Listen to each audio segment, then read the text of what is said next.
Outspoken Colorado Congressman Tom Tancredo is once again in the headlines. Some people in Miami are upset about comments he made about their city, and the congressman joins us now. Thanks for being here, Mr. Tancredo. Sure, it's a pleasure.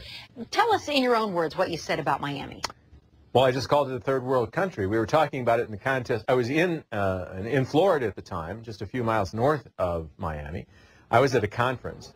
I was grabbed by someone, and they were doing a radio interview, and during the course of the conversation, which we were talking about, among other things, the fact that massive immigration into the country is changing the culture.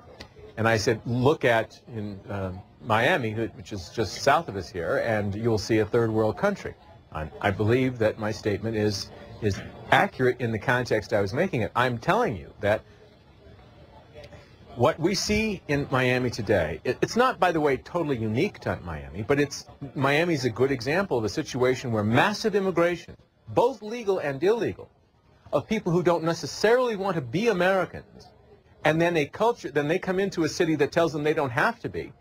That creates an interesting and, I think, sometimes unpleasant situation. It's also the truth that you've got incredible amount of violence. It is the murder capital.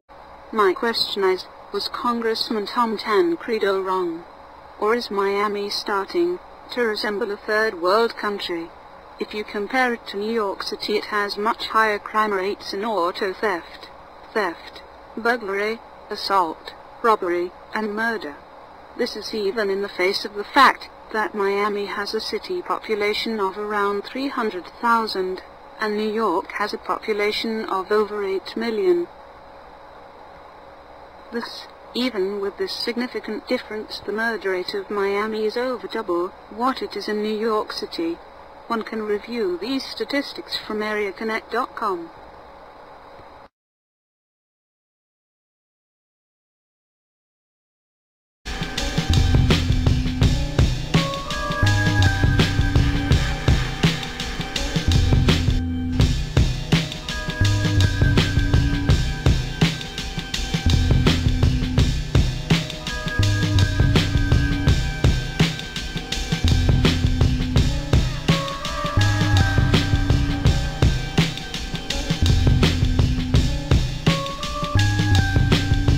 If you're not going to provide housing for the people, then the people have the right to take over the land by any means necessary and provide for themselves. If we rely on the government, the county, and the city to stop gentrification or provide housing for people, it's simply not going to happen.